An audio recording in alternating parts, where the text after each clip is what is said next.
Então vamos para a nossa aula. Só me confirmem se eu parei na aula passada. Foi nesse slide que eu parei na aula passada? Vocês lembram? Foi, né? Muito bem. Então a gente continua a partir... Aí a gente falou que existe função cúbica, né? Cheguei a mencionar isso para vocês. Cheguei a mencionar para vocês que existem as funções racionais. Tá bom? Então eu vou partir disto. Então nós temos as funções racionais.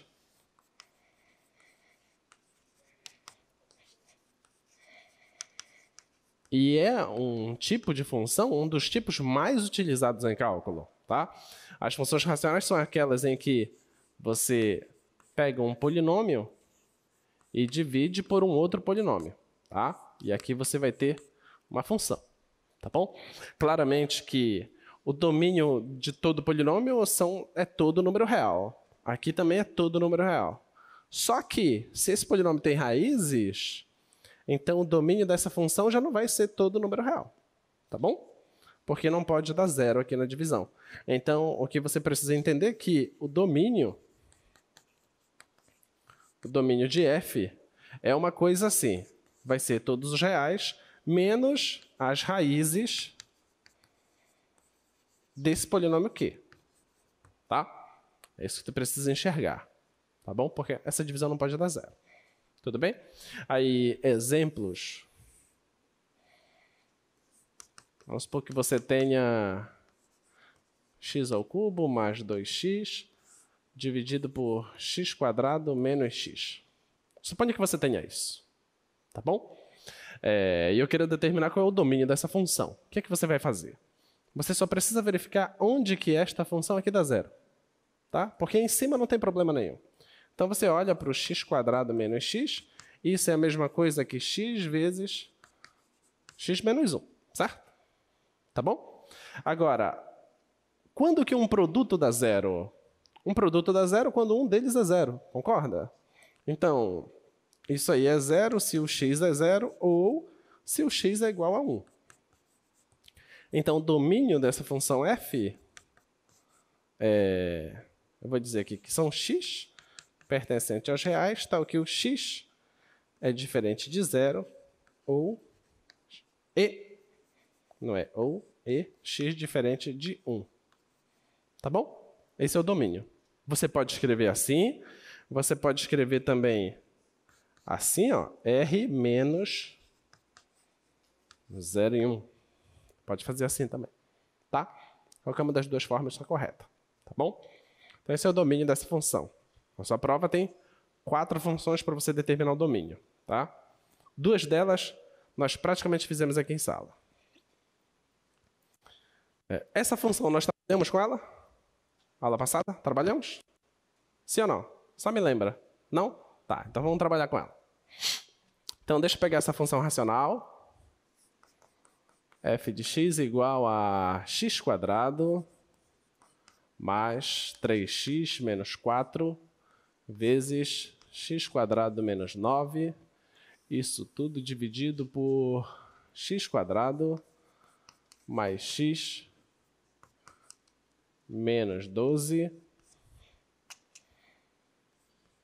x mais 3. Tá? Quero saber o domínio dessa função. O que é que eu tenho que fazer? Em cima nem preciso olhar. Só preciso olhar para quando embaixo dá zero. Tá bom? Então, olha, essa parte aqui, que é mais fácil, x mais 3 é igual a zero. Isso implica que o x é igual a menos 3. Então, já sei que eu tenho que retirar esse menos 3 do domínio. Não está no domínio menos 3. Tá bom?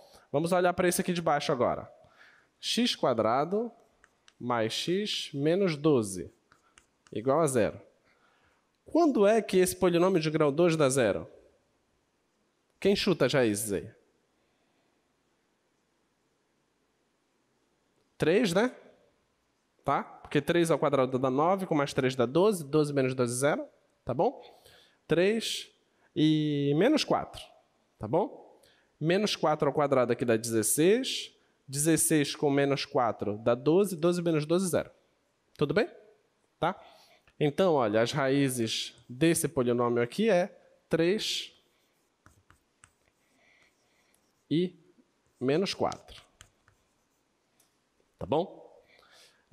Então, você pode dizer logo, de imediato, que o domínio da função f é todos os reais menos quem? O menos 4, o menos 3 e o 3. Tá bom?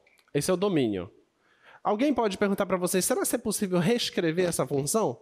Você pode reescrever ela de outra forma, só que não será a mesma função, tá? Que é o que a gente vai fazer agora. Observa. Essa função aqui de cima tem raiz, ela? Alguém consegue enxergar uma raiz nela?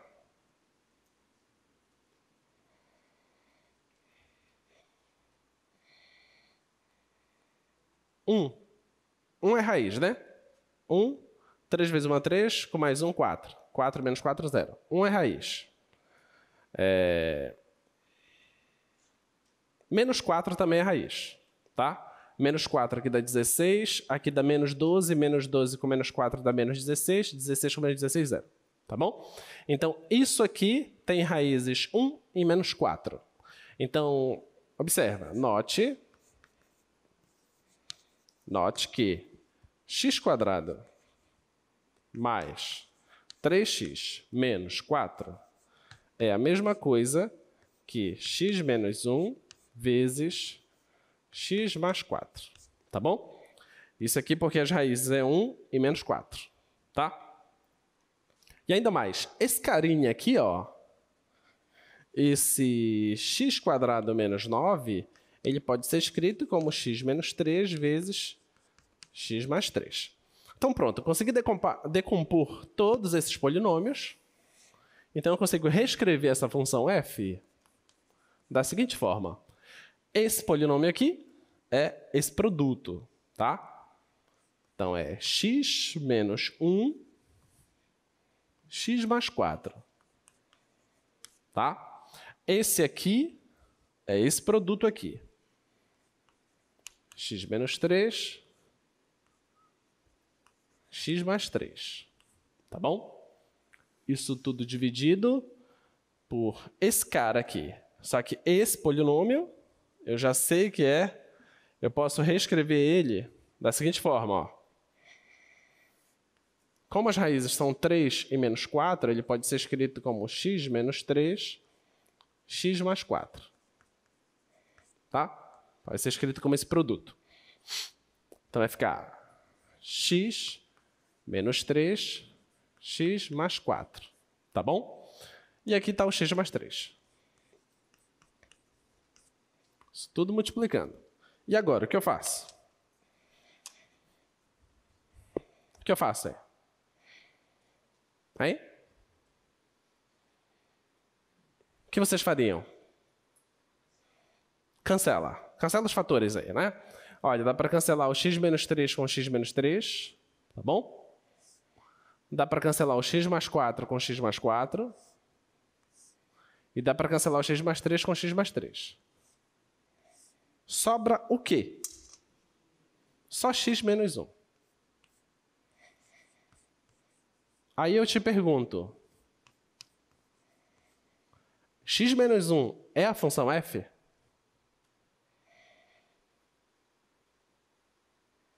Sim ou não? Por quê? Por que não é?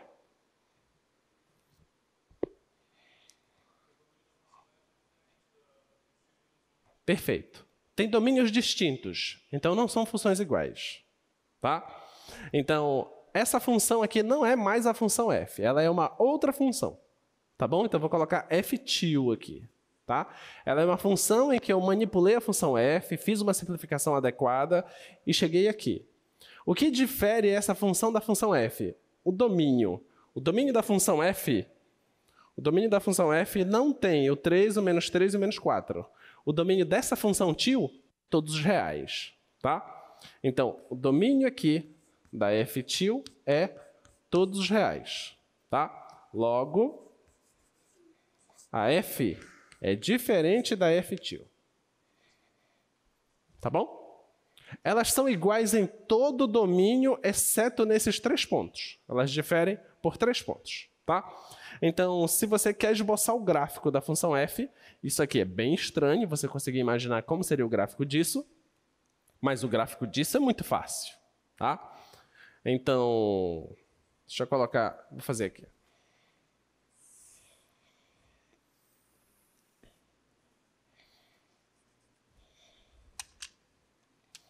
Então, o gráfico desse é x menos 1. É crescente, passa pelo menos 1.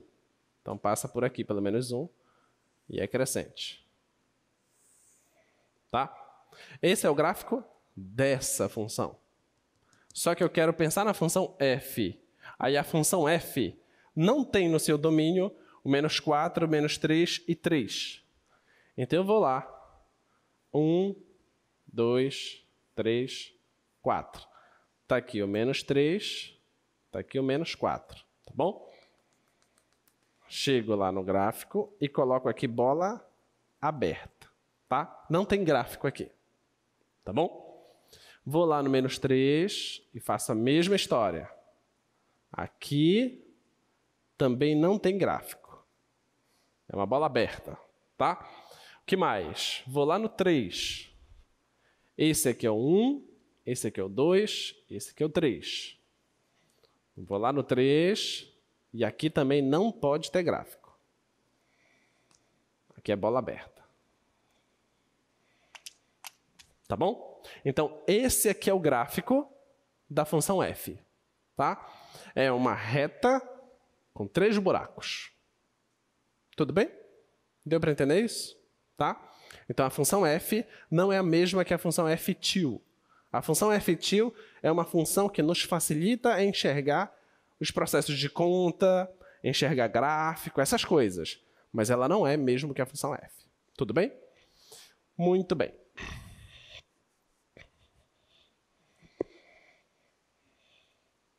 Então, você vai ter a função raiz, que é um tipo de função potência.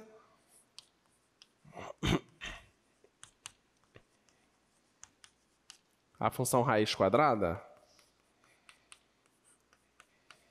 ela tem o seguinte gráfico.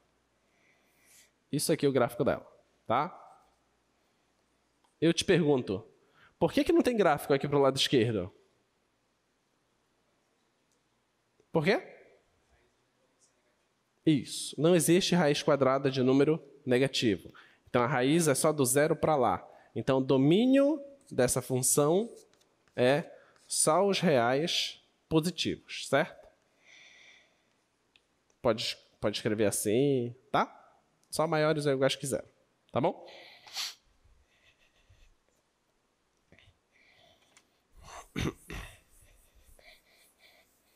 Muito bem.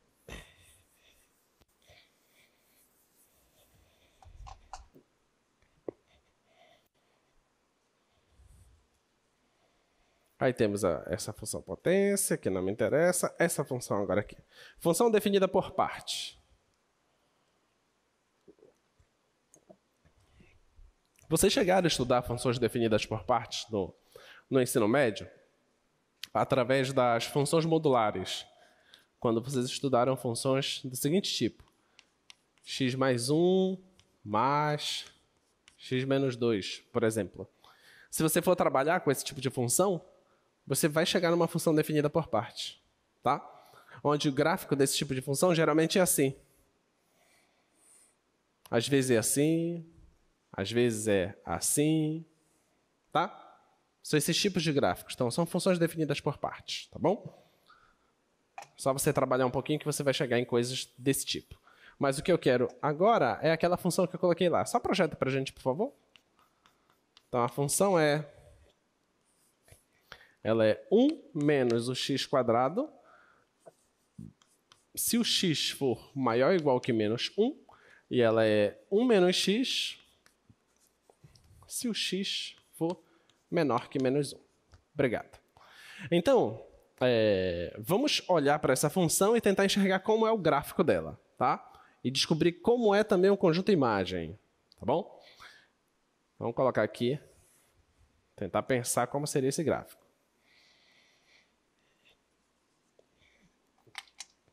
Olha lá. Então, olha, se eu estou do menos 1 para valores maiores que menos 1, eu vou pensar uma coisa. Então, do menos 1 para lá, eu uso essa expressão, tá? E o que é essa expressão? Essa expressão aqui é uma função quadrática, tá? Se é uma função quadrática, como é o gráfico? É uma parábola. E essa parábola, concavidade para cima ou para baixo? Para cima, tá? Porque o a é negativo, tudo bem? Onde que ela toca no eixo y? Onde toca no eixo y? Só fazer o x igual a 0. Então vai dar 1, tá? Então passa pelo eixo y no valor 1, tá bom? Então ela passa por aqui, ó, tá? Então ela faz isso aqui, passa lá no 1 e sobe. E aqui tem uma raiz aqui. A raiz é 1 e menos 1, tá bom? Esse é o gráfico dela nesse trecho, tá? Agora, se você está antes do menos 1, o gráfico é isso aqui, tá? E como é esse gráfico? Esse gráfico, você concorda que é uma função afim? Uma função afim decrescente, tá? Que passa pelo 1. Então, você marca aqui o 1. Ela é decrescente assim. Então, ela passa aqui assim. Tá? Só que só vale antes do menos 1. Então, eu pego o menos 1 e substituo aqui. Menos 1. Como tem esse menos, vai ficar 1 positivo. 1 com mais 1 vai dar 2. Então, ele passa aqui no 2. Ó. Tá? Só que tem que ser aberto porque aqui é menor. Então, o gráfico é isso. E aqui não tem nada. Tá? Tudo bem? Deu para entender? Então, esse é o gráfico da função, tá? É semi-reta, parábola, tá? Por que ninguém falou nada aqui? Por que ninguém falou nada? Tem um erro grave aqui. Oi? Concavidade para baixo. E por que vocês deixaram eu fazer a concavidade para cima?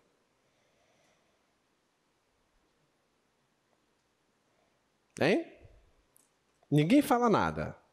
O professor faz bobagem, erro de 9º ano. Ninguém fala nada. Essa parábola está errada, certo? Muito errada. Ela é para baixo, tá?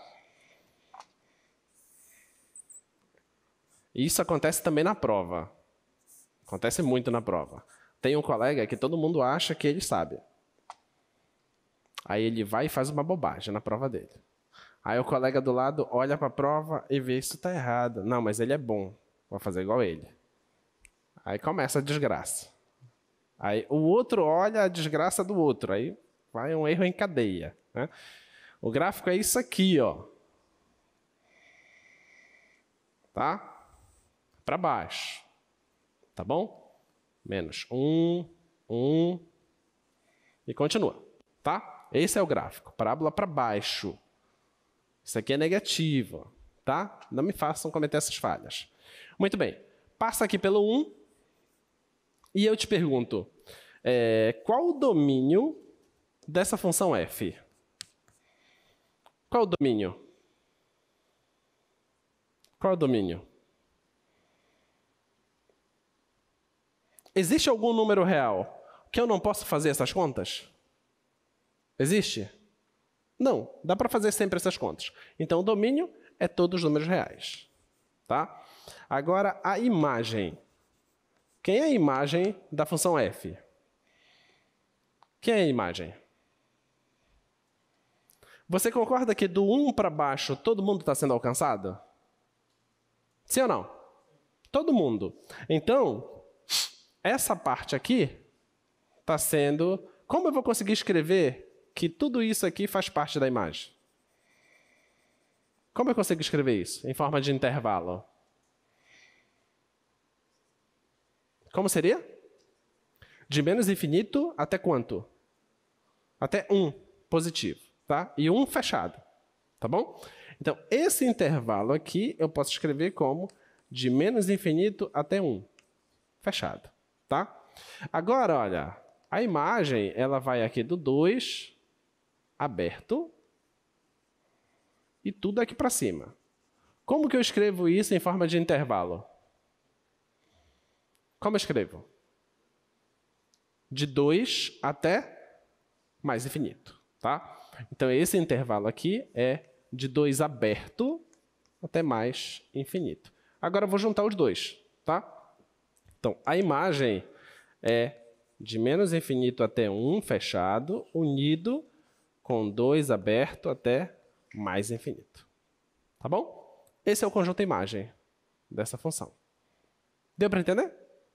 Tá? Muito bem.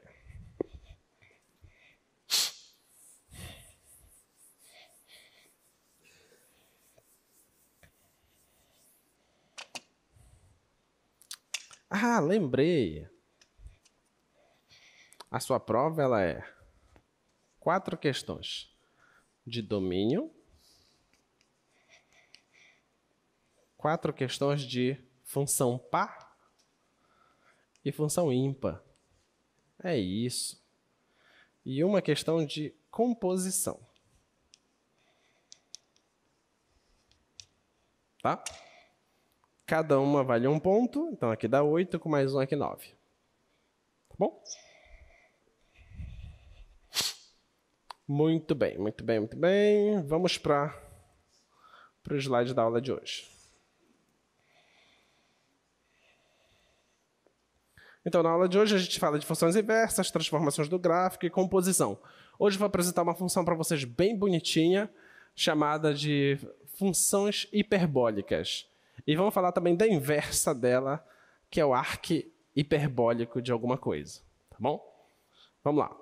Então, primeiro a gente precisa falar de injetividade. O que seria uma função injetiva? Suponha que você tem uma função que vai de um conjunto A para um conjunto B, tá bom? Se por acaso você pega 2 elementos no domínio, x1 e x2, no domínio da função, se o x1 for diferente do x2, então o f de x1 tem que ser diferente do f de x2. Se isso aqui sempre acontece, a gente dizemos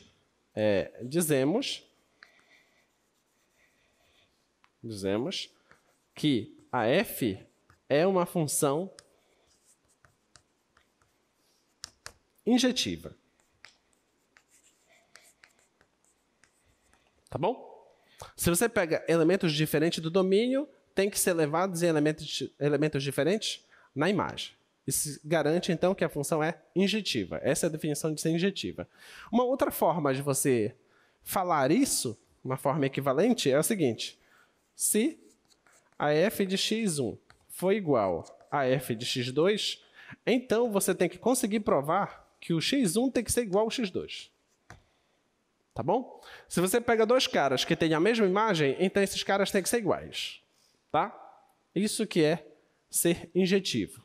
Então vamos fazer conta para vocês compreenderem como que isso funciona. O legal das funções injetivas é que a função a característica dela é que ela só pode crescer, então. Ou ela só decresce. Ela não pode crescer e decrescer, crescer e decrescer, porque senão ela perde a injetividade. Tá? Isso é uma característica boa das funções injetivas.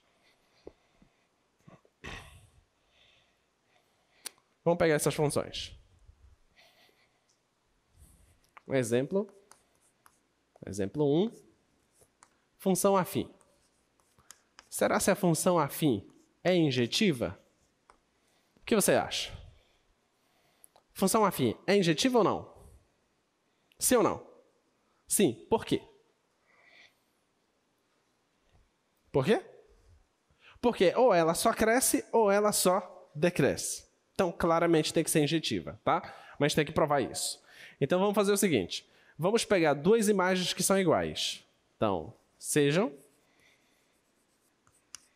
x1 e x2, tais que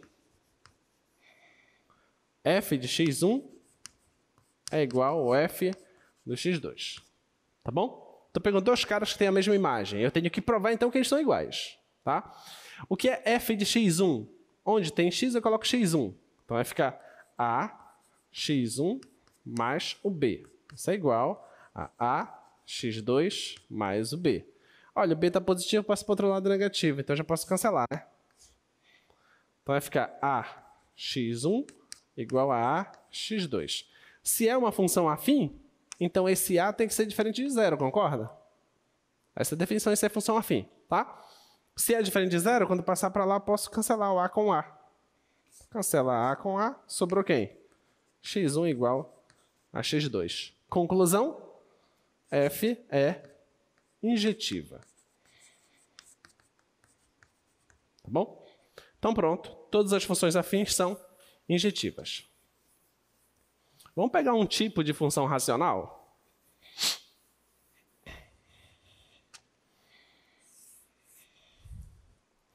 Essa função, x mais 1 sobre x menos 1. Exemplo 2.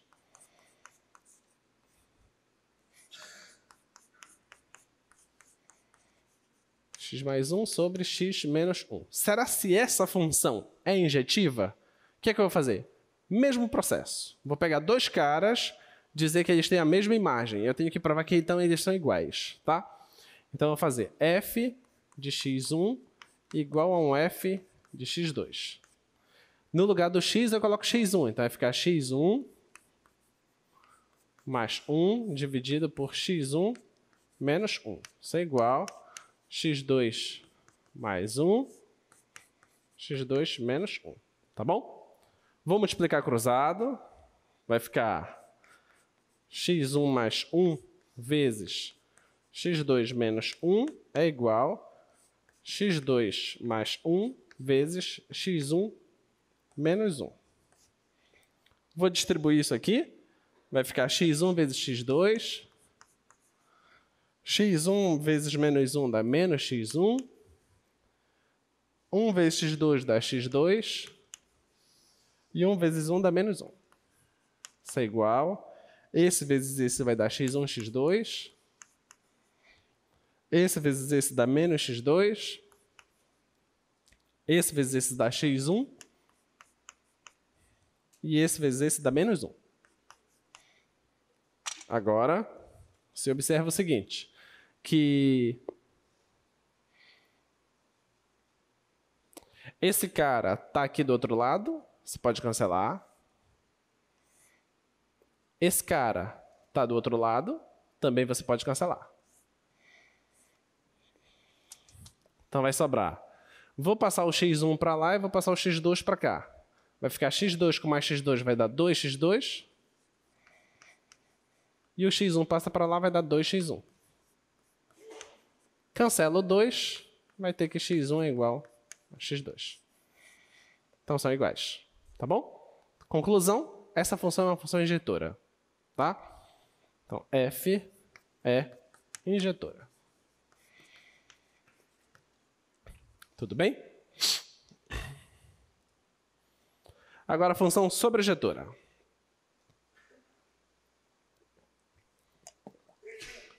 Quando é que uma função é sobrejetora?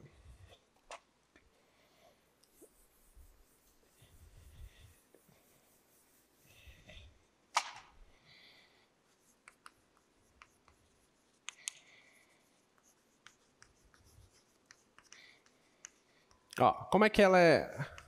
Que característica ela tem que ter? Para ser sobrejetora é o seguinte.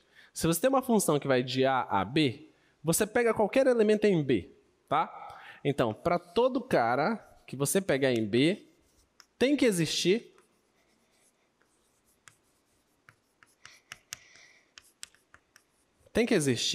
pelo menos um x em A, tal que o f de x dá esse y, tá bom? Isso que quer dizer ser injetora, tá?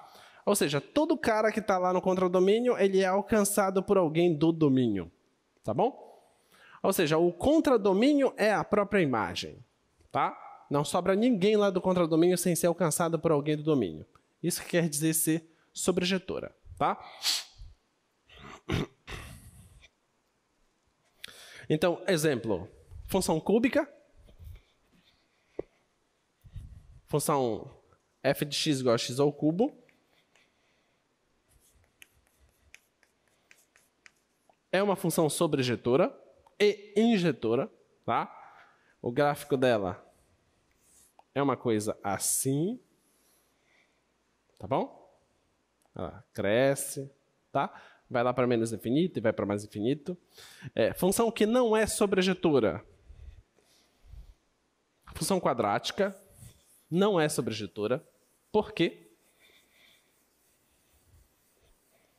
Alguém me diz por quê?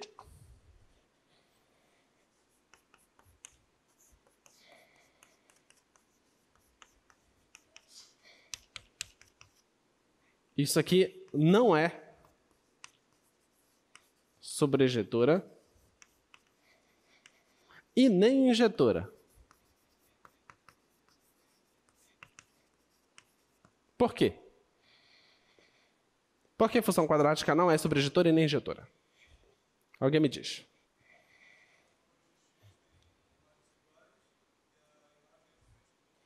Como é que é? Repete, por favor.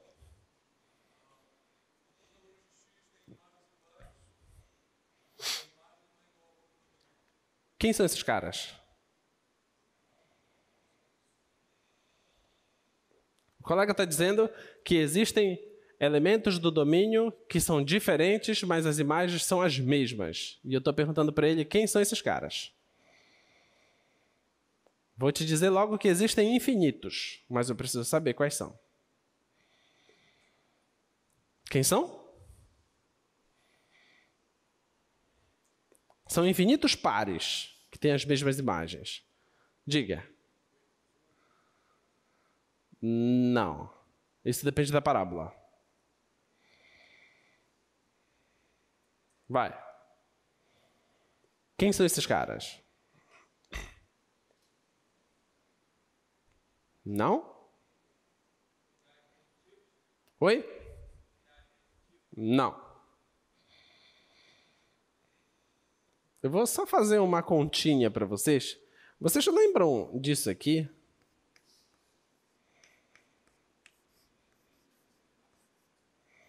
Alguém lembra disso aqui? Lembra disso?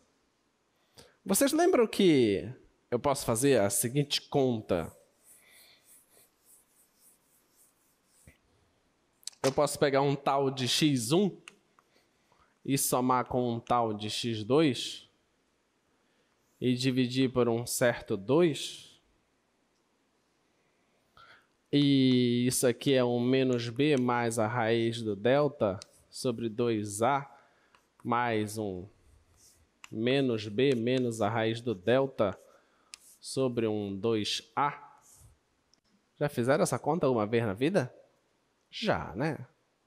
Isso aqui dá menos 2b. Esse cancela com esse. Esse aqui dá um 2a. E você cancela aqui e vai dar um menos b sobre um a.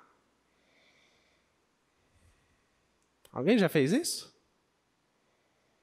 E quem é esse cara? Quem é esse cara?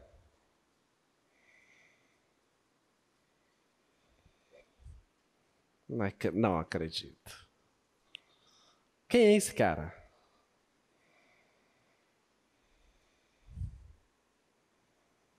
Onde vocês estavam ano passado? Oi? Não.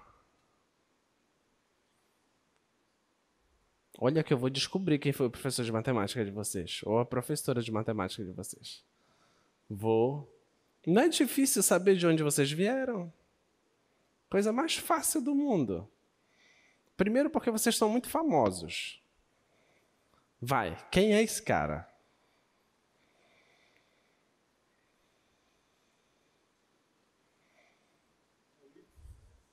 É quem? Quase. é o x do vértice. Certo? Ah, lembrei! Ah, eu sei que é o y também. Só decora, né? Tu não sabe o sentido. Observa. Observa o que é que você tem aqui. O que você tem lá é isso aqui. Imagina que essa aqui é a parábola, certo? Tá bom? Existem aqui as raízes, tá? Quando você soma essas raízes e divide por 2, você está pegando o ponto médio disso.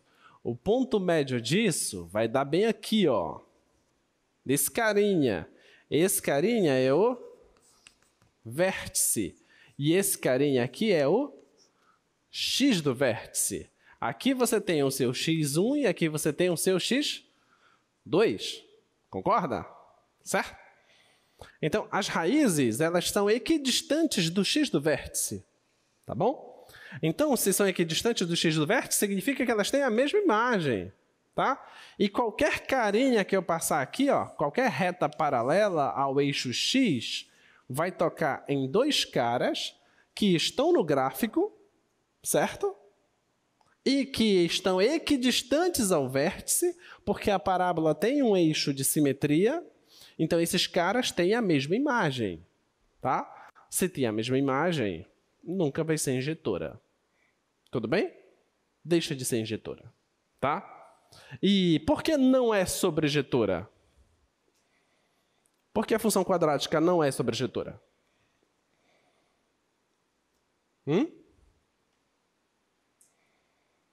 Só você dizer assim, ó. Se o A é positivo, a concavidade é para cima. Então, abaixo do vértice, ninguém é alcançado.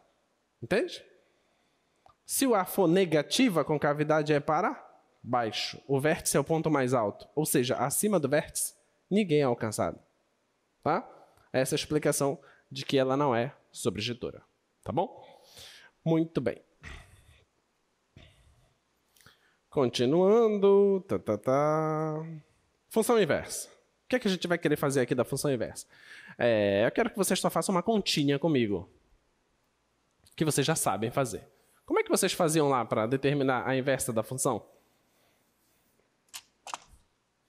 Dessa função aí, por exemplo. Ó, f de x igual a x mais 1. A função só tem inversa se ela é injetora e sobrejetora. Tá? Como é que você faz para determinar a inversa da função? Como vocês faziam lá? Chama isso aqui de y, né?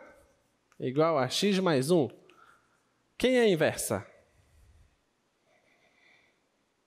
Como é que vocês faziam? Não, tio, eu nunca fiz. Normal. A inversa é você isolar o x. Tá?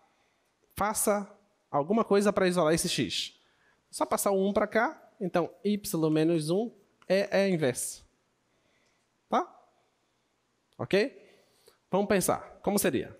Se você tem aqui o conjunto, tem aqui o outro conjunto, eu vou colocar aqui valores aleatórios. Menos 2, 1, menos 1, 0, 1 e 2. Tá? Daqui para lá está indo a função f. A função f está aqui. Menos 2, substitui aqui, vai no menos 1. Menos 1, substitui aqui, vai no 0. 0, substitui aqui, vai no 1. 1, substitui aqui, vai no 2. E 2, substitui aqui, vai no 3. A pergunta é, quem é que traz de volta nos mesmos caras? Tá? Essa é a pergunta. Quem traz de volta é essa. Beleza? Vamos pegar. Pega o 3, substitui aqui. 3 menos 1, 2. Entendeu? Pega agora o 2. 2 menos 1, 1. Percebe? Essa é a função inversa. Tá bom? De tal forma que se você faz a composição entre a função e a sua inversa, isso aqui dá a função identidade. Ou seja, só o x. Tá bom? E isso aqui, atenção, f menos 1 de x, quando eu estiver falando de inversa, isso aqui não é isso. Tá? não é você pegar a função e dividir por ela. Tudo bem? Função inversa não é inverso multiplicativo. É inverso de composição. Tá? Beleza? Não é isso. Esse menos 1 aqui significa que é inversa, que quando eu fizer a composta dá identidade. Tá? Não é fazer 1 sobre a função. Tudo bem? Não se enganem com isso, tá? Muito bem. Então vamos para essa função belíssima. Apresento para vocês essa função linda, linda, linda.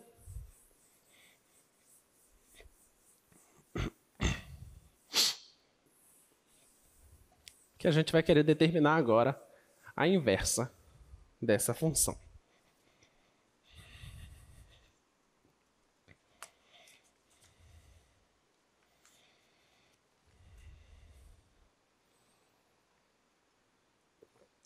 Vos apresento a função seno hiperbólico de x.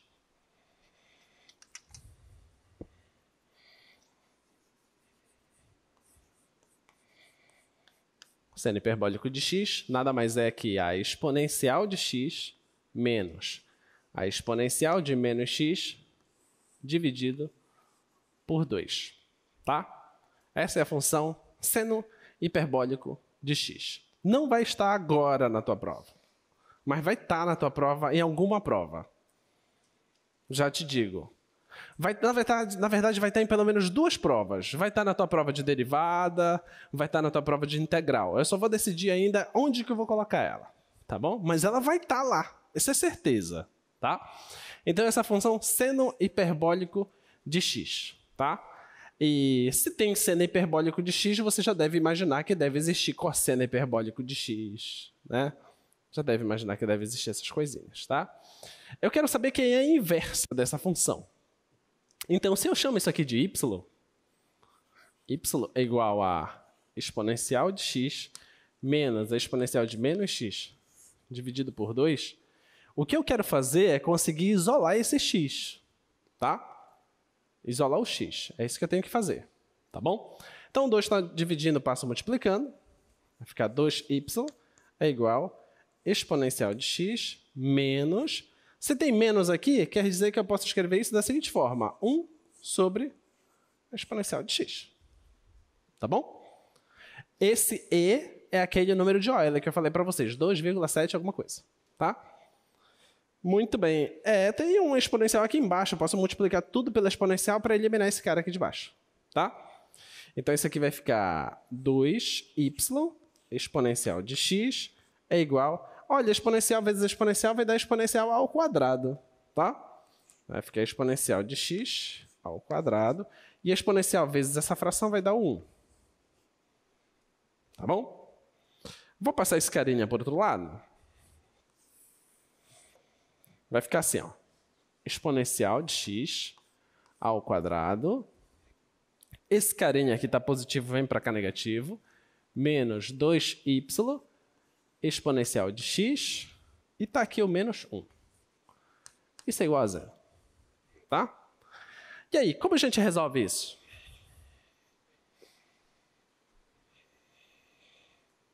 Dica, como a gente resolve?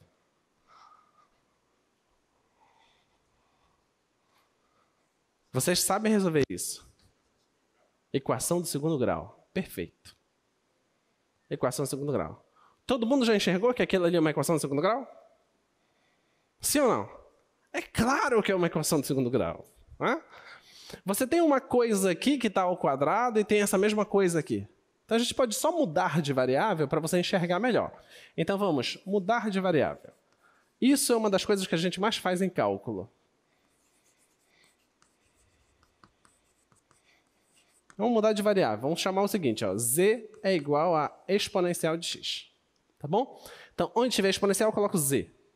Então, aqui vai ficar z ao quadrado menos 2yz menos 1. Isso é igual a 0. Tá bom? Aí você pega, quem são os seus coeficientes da equação do segundo grau aí? O a, quem é? É 1. O b, quem é? Menos 2y. E o seu C é quem? Menos 1. Tá bom? Se é uma equação de segundo grau, você calcula o quê? O delta, tá? Então, você vai e calcula o delta. Delta é igual a b ao quadrado. Tá aqui o b. Vai dar 4y ao quadrado. b ao quadrado menos 4 vezes o a, que é 1, vezes o c, que é menos 1. Então, esse delta vai ficar igual a 4y ao quadrado. Isso aqui vai ficar 4. Tudo bem? Tá? Você pode ajustar isso aqui da seguinte forma. 4 vezes y ao quadrado mais 1. Perfeito? Deixa aí. Tá? Vamos continuar. A gente quer resolver essa equação. Tá? Então, a nossa variável é z, certo? Então, vai ficar z é igual a menos b, mais e menos, a raiz do delta, dividido por 2 vezes o valor de a. Tá? Aí fica z é igual a menos... Quem é o b? Está aqui o b, ó. Menos 2y. Mais e menos a raiz do delta. O delta está aqui embaixo, ó. 4 vezes y ao quadrado mais 1. Tá bom? Isso tudo dividido por 2 vezes o valor do a, que é 1. Continuando aqui, vai ficar z é igual a 2y mais e menos a raiz... Opa, eu posso tirar aqui a raiz de 4 é 2, né? 2 raiz de y ao quadrado mais 1, certo? Dividido por 2, tá? Agora, você pode simplificar o 2 aqui. Vai ficar z é igual a y mais e menos a raiz do y ao quadrado mais 1.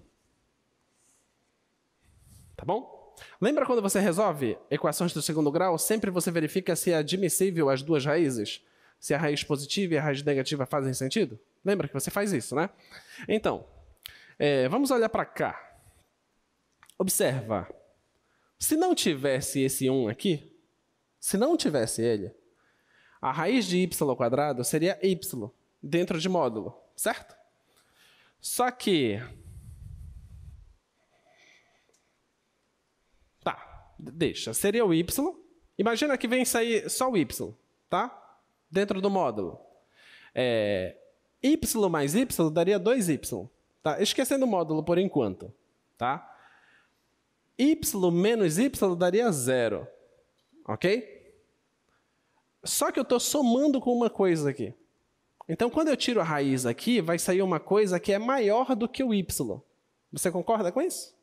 Tá? Uma coisa maior do que o y. Então, seria y menos uma coisa que é maior do que o y. Tá? Olhando só para o negativo. Y menos uma coisa que é maior do que o y vai dar um número negativo. Concorda? Então, o z seria um número negativo. Só que o z...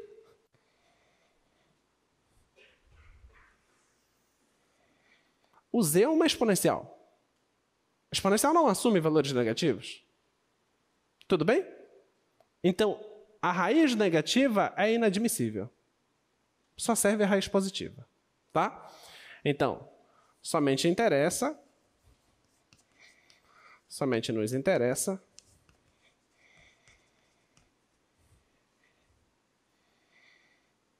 z igual a y mais raiz de y ao quadrado mais 1. Tá? Pois z é igual a exponencial. Tá bom? Que só assume valores positivos. Vou colocar maior ou igual que 0. Tá bom? Só que o que nós queremos aqui... Qual era o nosso intuito inicial? Não é isolar o valor de x? É o x que a gente quer isolar. Mas até agora a gente não fez isso. Parece que a gente está rodando e não chegou em lugar nenhum. Mas, na verdade, já chegou. Porque z, quem é z? Z é exponencial de x igual y mais a raiz de y² mais 1. Então, agora, eu já estou onde eu queria estar. Como é que eu faço agora aqui para isolar o x? Como é que eu faço? Dica. Aplico o logaritmo natural dos dois lados. Tá? Então, aplico aqui o logaritmo natural dos dois lados. Vai ficar logaritmo natural da exponencial de x é igual ao logaritmo natural dessa coisa. Y mais raiz de y² mais 1.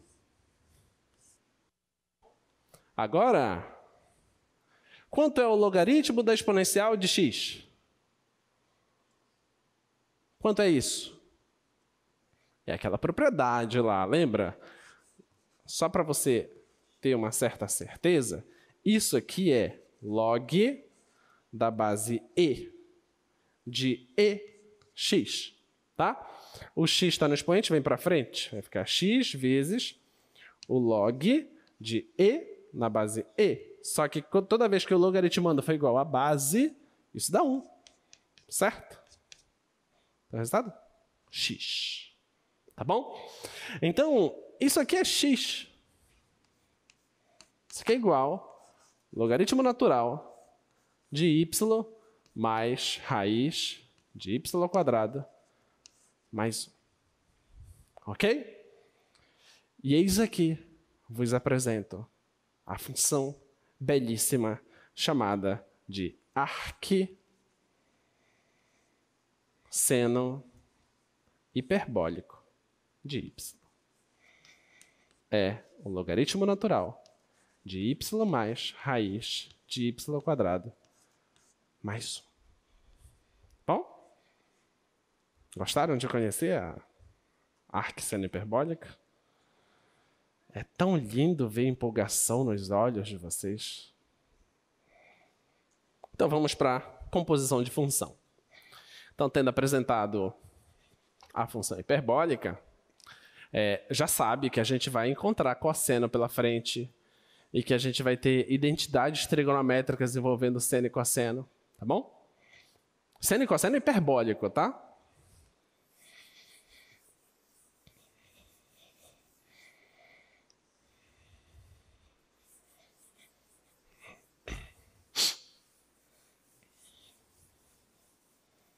Bem, o que é que a gente vai querer fazer agora? A gente vai querer fazer o seguinte, ó.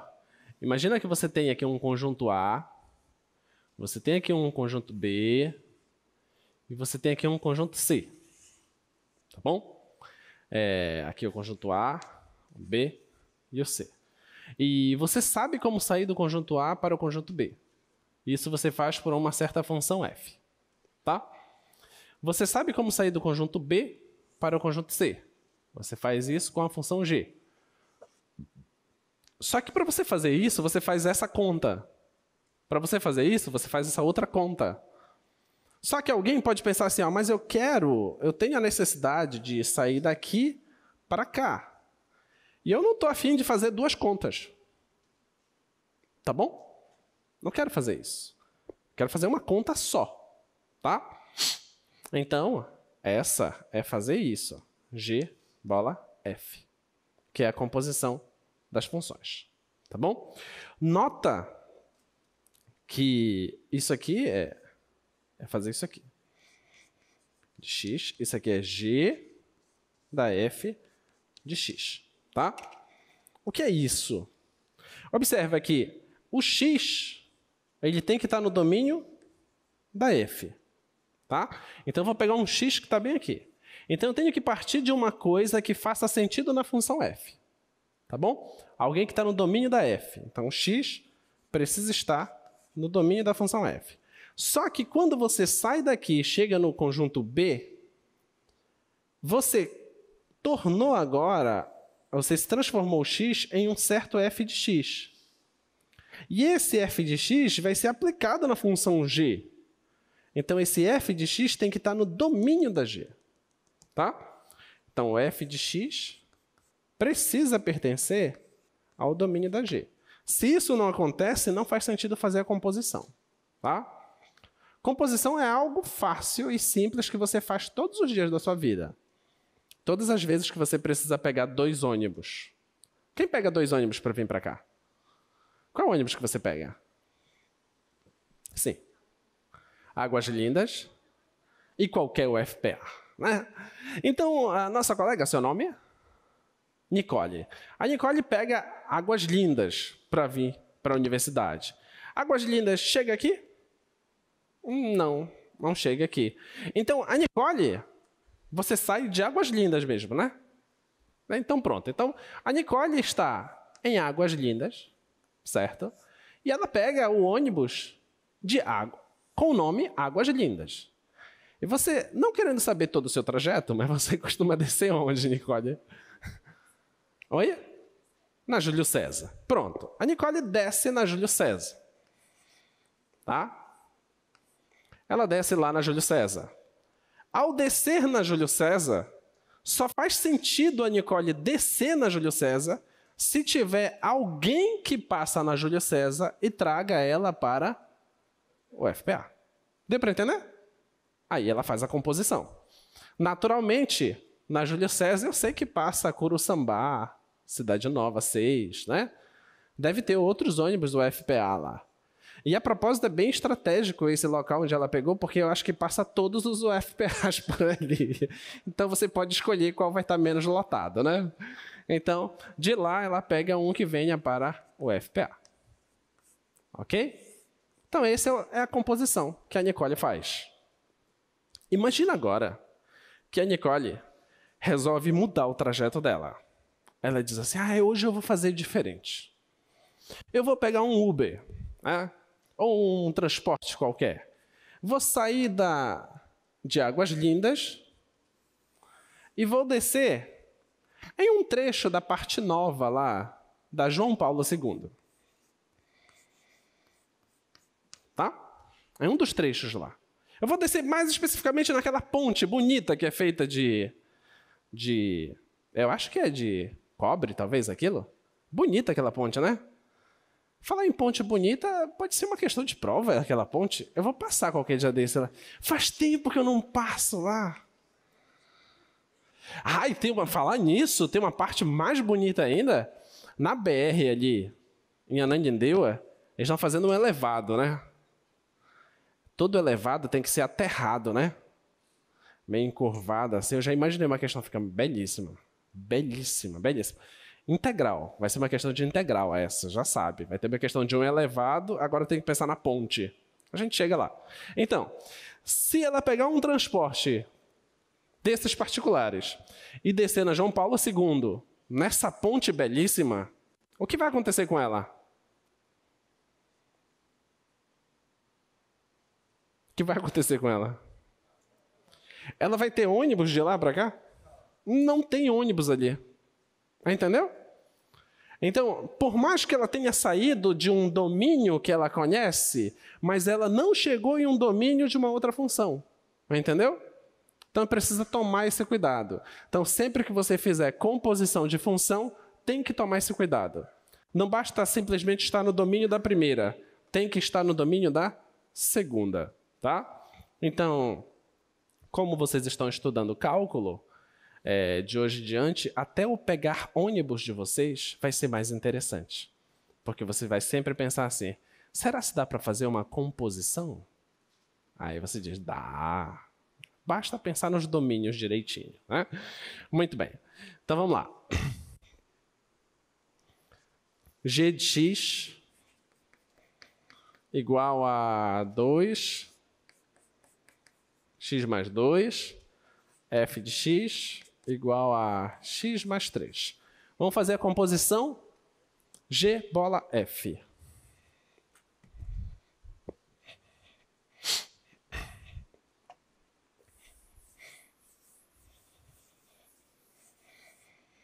Vamos fazer essa composição. G bola F. Eu vou escrever tudo passo a passo para vocês entenderem como é que é a escrita, tá?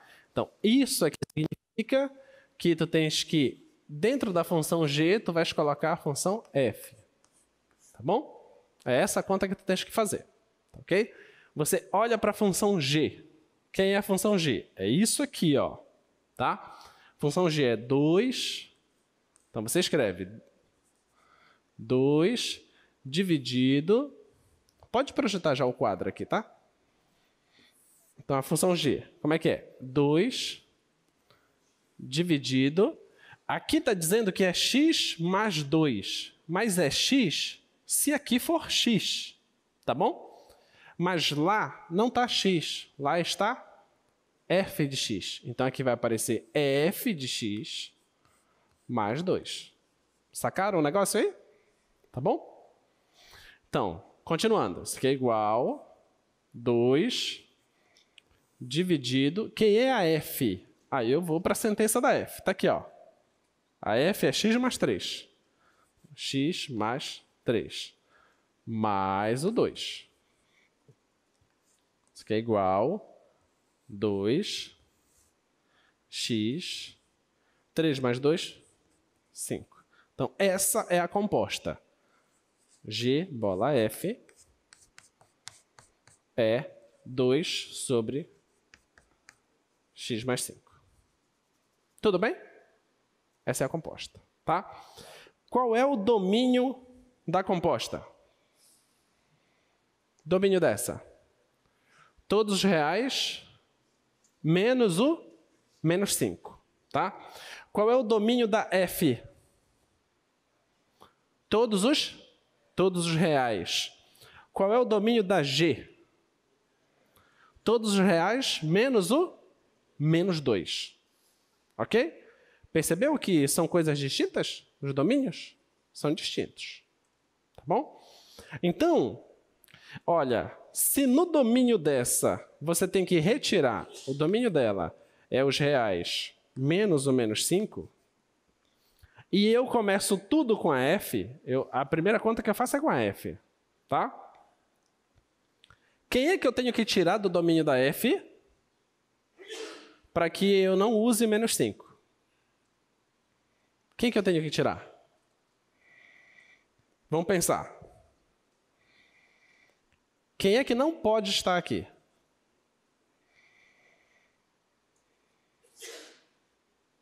Quem é que não pode?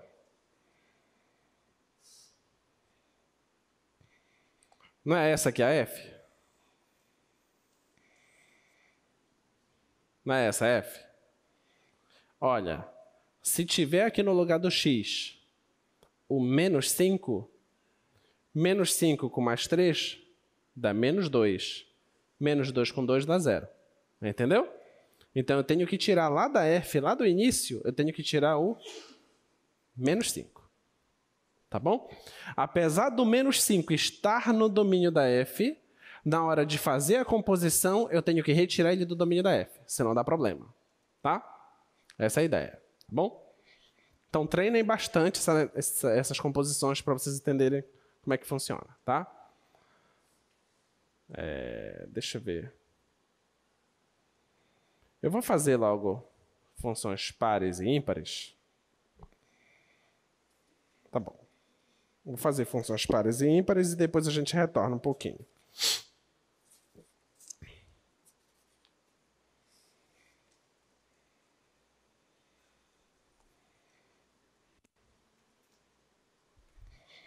Aí a gente retorna para fazer mais uma composição bem interessante.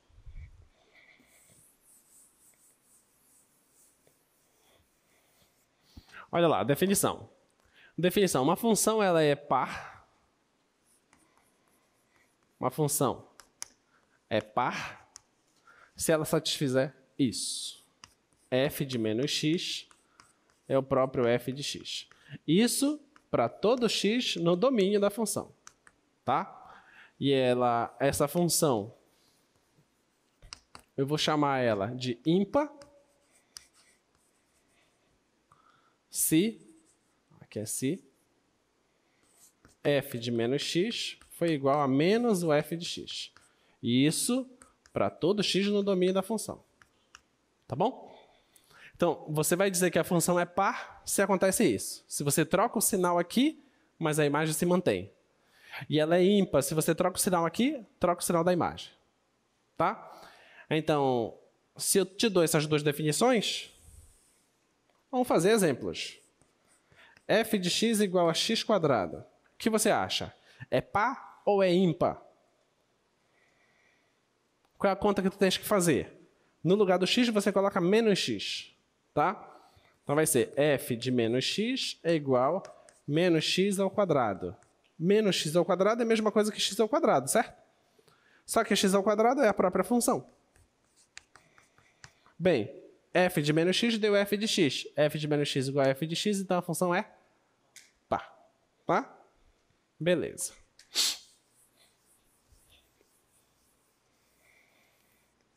Outra. G de x igual a x ao cubo. Vamos ver o que é que ela é.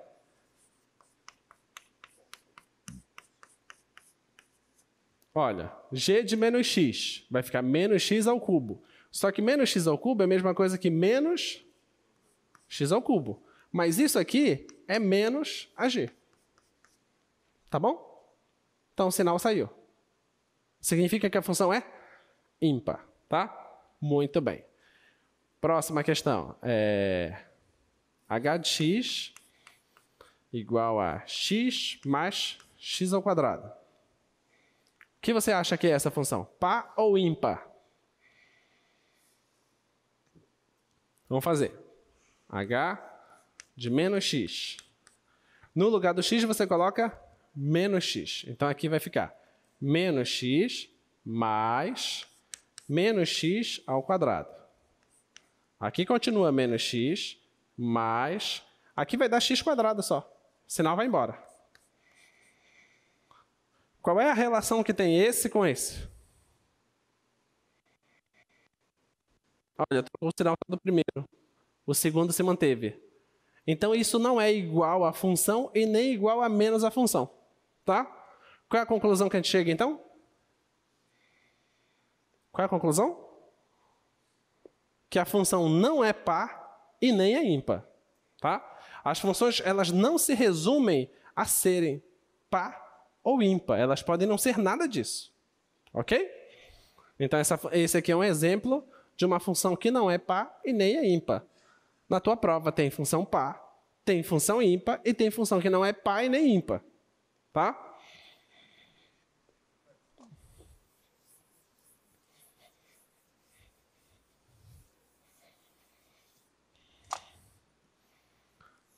E essa aqui, f de x igual a log natural de x. O que você acha? Par ou ímpar?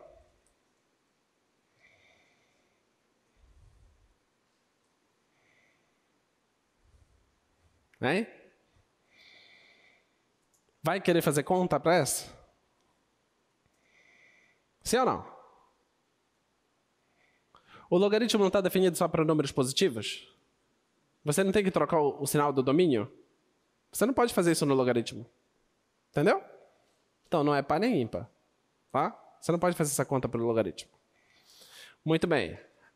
F de x igual a x quadrado, x ao cubo, mais x. Essa função é par ou é ímpar?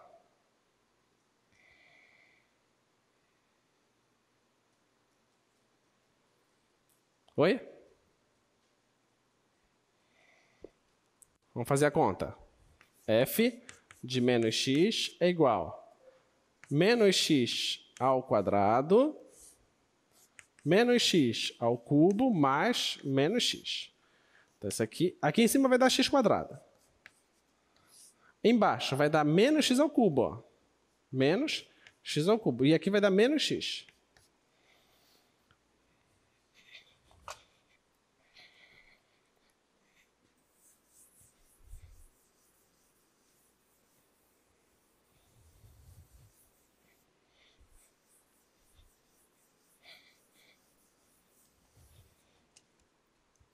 Então, vai ficar f de menos x igual, em cima está dando x quadrado, Você concorda que eu posso tirar o menos lá de baixo?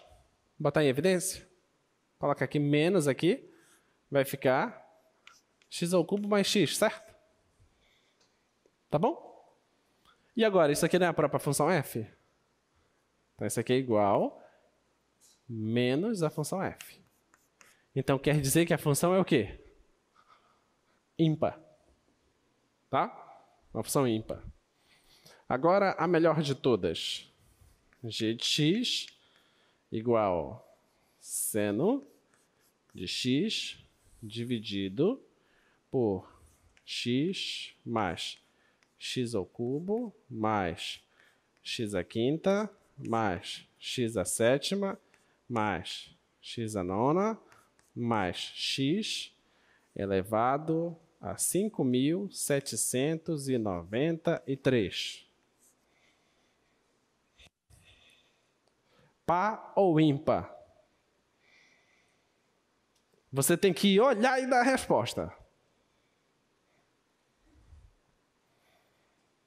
Vai. Par ou ímpar?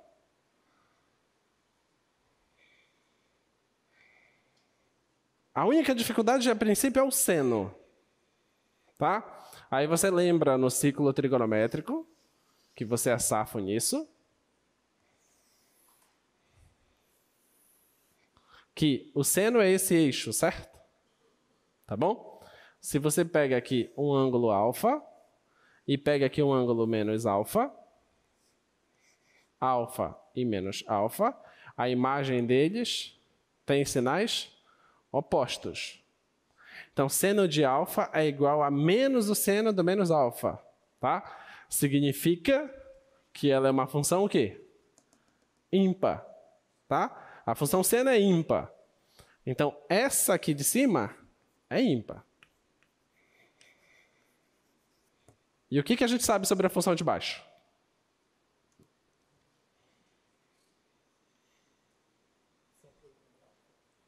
É um polinômio, mas é uma função ímpar ou uma função par? Ímpar. Uma função ímpar. Por quê? O expoente é 1. Vai dar negativo, certo? O expoente é 3.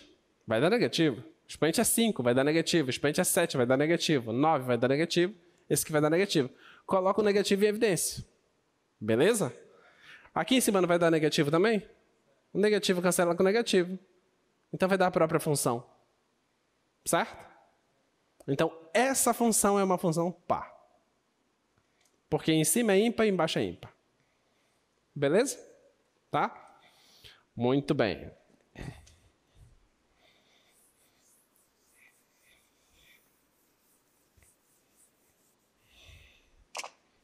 Mas e se fosse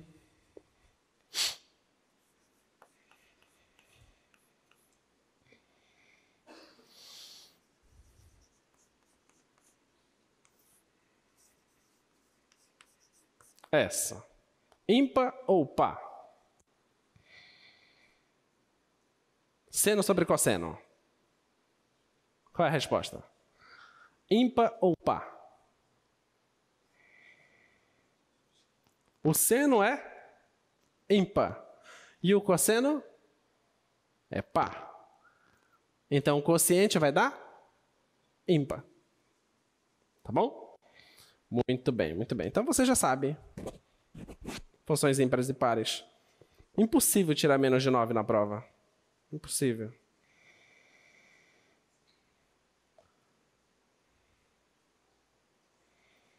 Vamos fazer essa outra de domínio. Domínio e composição. G de x igual a raiz de x² menos 1. E a f é x² menos 2. Vamos fazer essa composição e vamos tentar enxergar o domínio dela. Tá? Quero fazer isso aqui, ó. G bola F. Quero fazer isso. Então vai ser G, dentro da G eu coloco a F. Tá bom? Quem é a g? A g é isso aqui, ó, tá? Então vai ficar raiz de x, seria raiz de x ao quadrado menos 1, certo? Se aqui fosse x. Mas aqui não é x, aqui é f, tá bom? Então vai ficar f ao quadrado de x menos 1. Tudo bem? Então isso aqui vai ficar igual raiz. Quem é f? É isso aqui, ó. X quadrado menos 2, isso ao quadrado, menos 1. Vamos desenvolver esse quadrado aqui. Vai ficar igual raiz de x à quarta menos 4x ao quadrado mais o 4 menos 1. Raiz x à quarta menos 4x ao quadrado mais 3. Então, essa aqui é a tua composição, tá? Essa é a composição. Vamos para o domínio da função g, tá bom? Domínio da g.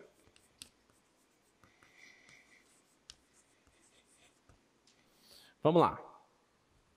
Olha, a g é uma raiz, certo? Dentro da raiz, o que não pode acontecer? Valores negativos. O que está dentro da raiz assume valores negativos? Sim ou não? Assume, tá? O que está aqui dentro da raiz é uma função quadrática, tá? Então, olha, o que está dentro da raiz é uma parábola de concavidade para cima que passa pelo menos 1. Então, é uma coisa assim. Tá? Passa aqui pelo menos 1. E as raízes é 1 e menos 1. Então, significa que entre menos 1 e 1 não serve. Tá? O menos 1 serve, o 1 também serve. Então, isso tudo aqui tem que ser retirado. Porque esses caras, a imagem é negativa. Só me interessa depois do 1 e antes do menos 1. Tá bom? Isso no domínio da g. Só que o que acontece? O que acontece é que quem eu vou usar dentro da g é a função f. Então, eu tenho que olhar para a imagem da função f e essa imagem não pode ter esse intervalo de menos 1 a 1. Entenderam isso? Tá? Não pode ter esse intervalo. Então, vamos pegar a f. Está aqui a f. Então, vamos olhando para f agora. A f de x é x² menos 2. Tá?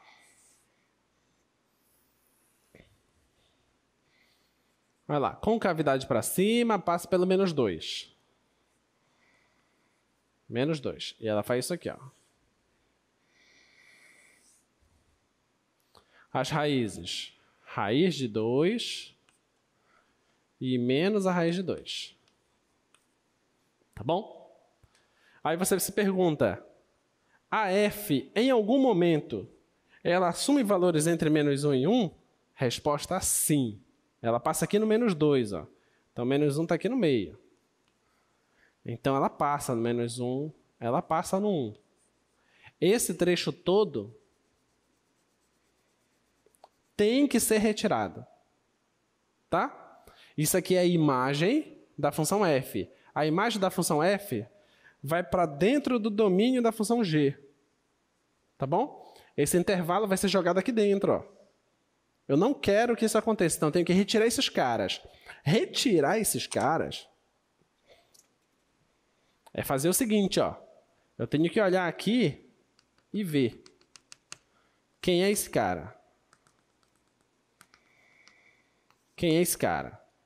Tá? Tem que retirar ele. Tem que olhar para cá, ó.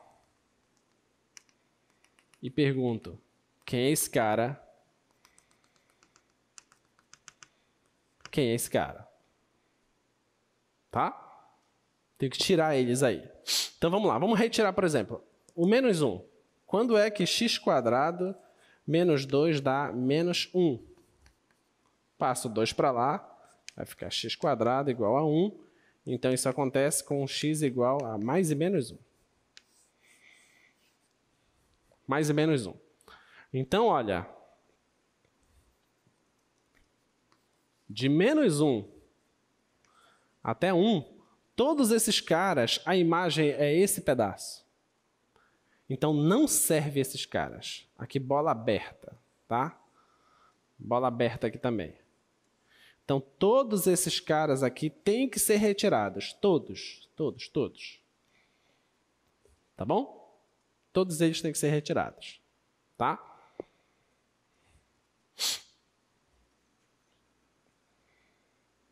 Agora, vamos lá. Agora me diz uma coisa. Quem seria agora... Opa, não é esses caras aqui, pera lá. Confundi, bem aqui. Presta atenção. Por que não é esses caras? Porque esse cara aqui, a imagem está aqui embaixo, tá? Então não é. É depois do 1 e antes do menos 1. Ok? Depois do 1 vem bem aqui, ó. Tá? Então é do 1 para lá. Então tem que retirar do 1 para lá. Vamos descobrir quem é esse cara agora aqui. Esse pontinho, quem é esse cara? Esse cara é quando a imagem dá 1. Então eu vou fazer x² menos 2. Isso tem que dar 1. Passo 2 para lá. Dá x² igual a 3. Isso só acontece se o x for igual a mais e menos a raiz de 3. Ok? Então, esse cara aqui da interrogação é o raiz de 3. E esse cara aqui do outra interrogação é menos o raiz de 3. Tudo bem? Isso aqui aberto, tá? Aberto aqui, ok. E aqui aberto, tá? Então, quem são os caras que eu tenho que retirar? Esse intervalo todo. E esse intervalo todo. Tá bom? Então, vamos escrever isso direitinho. Então, preciso retirar...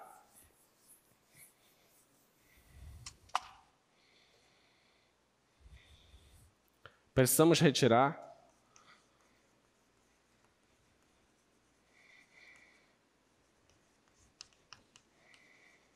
do domínio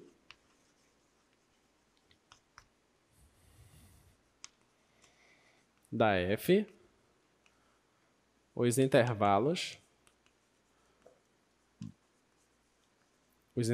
quem? Menos raiz de 3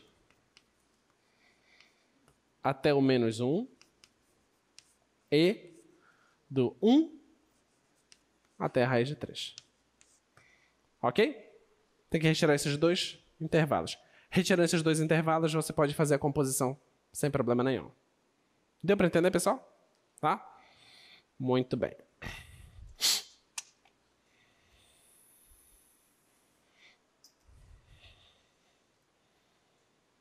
Agora, deslocamento de gráfico. Aí a gente fecha a aula.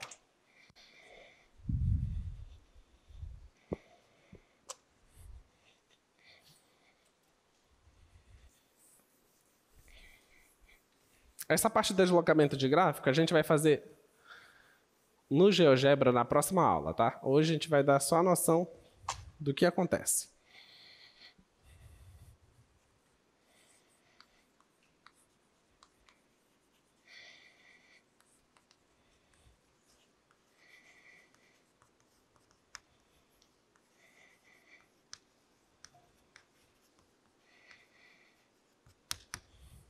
Vamos lá. Os deslocamentos que a gente vai fazer são os seguintes. O mais clássico de todos são as funções trigonométricas. Imagina que você tenha o seguinte. F de x igual seno de x. Tá? Imagina que você tenha essa função trigonométrica, bem conhecida. Você pode fazer algumas alterações no gráfico.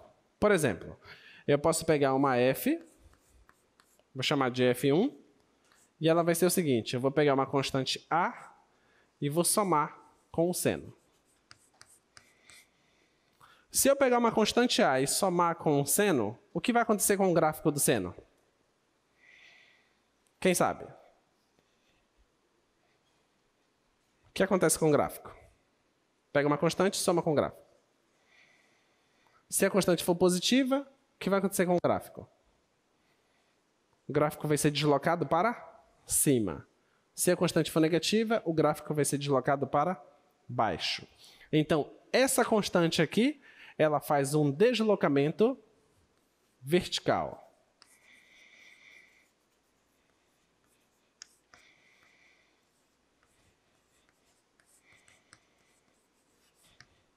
É um deslocamento vertical. Tudo bem? Tá? Isso que acontece. Eu poderia também ter feito o seguinte. Ao invés de somar, eu vou pegar um cara que vai multiplicar o seno. O que você acha que esse cara vai fazer com o gráfico do seno? Me digam. O que você acha que vai fazer? Se o cara for maior que 1, ao invés do seno ir de 1 até menos 1, agora ele vai mais lá em cima e mais lá embaixo, tá? Então vai aumentar a amplitude dessas ondas aí do seno, tá bom? Então, aumento de amplitude.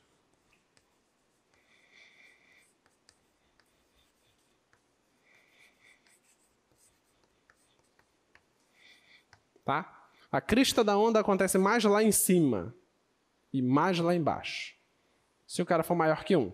Se for menor que 1, entre 0 e 1, aí ele vai ocasionar um certo achatamento do gráfico. Tá?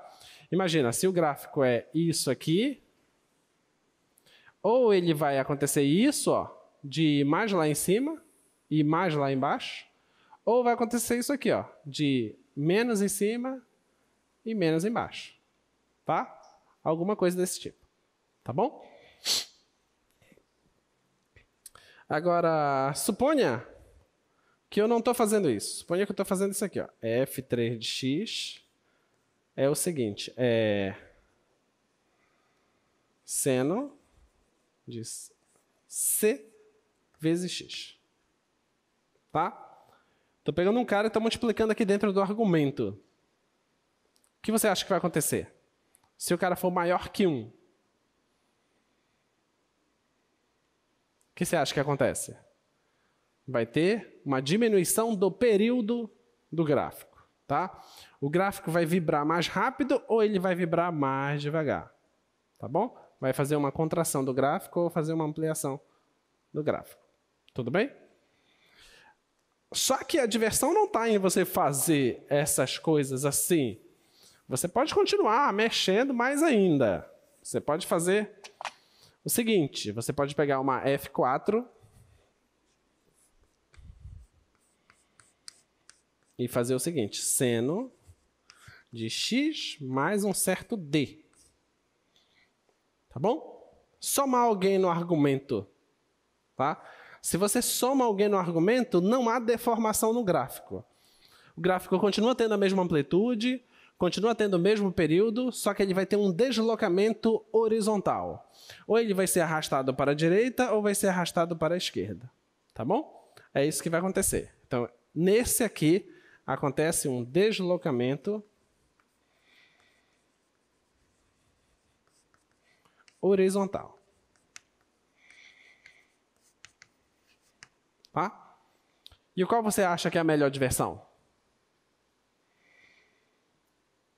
Qual é a melhor diversão? É a função F1, F2, F3 ou F4? Qual é? É as 4 ao mesmo tempo? É a F5. Né? A melhor de todas é a F5.